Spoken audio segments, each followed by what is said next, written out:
Si Jomar at Mr. Tan nasa isang coffee shop.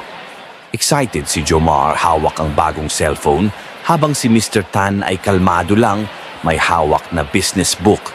Yawn, bagong labas na phone, sabi nga nila. YOLO, gamitin ang pera habang bata pa.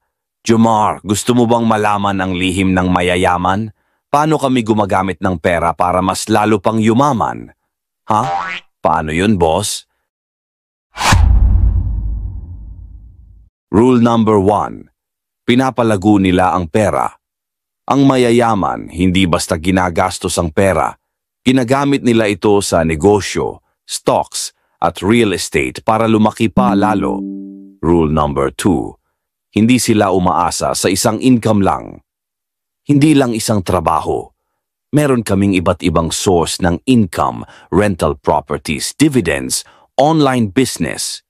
Rule number 3. Hindi sila gastador. Pinipili nila ang binibili.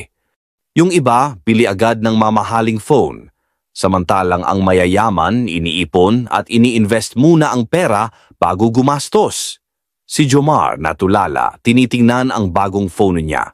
Biglang nag-flash sa isip niya na pwede niyang gamitin ang pera sa negosyo imbes na sa luho.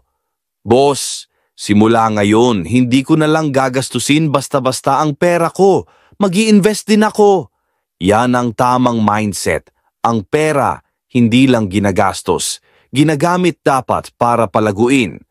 Maging matalino sa pera, mag-invest, magtipid sa luho, at gawing asset ang pera mo.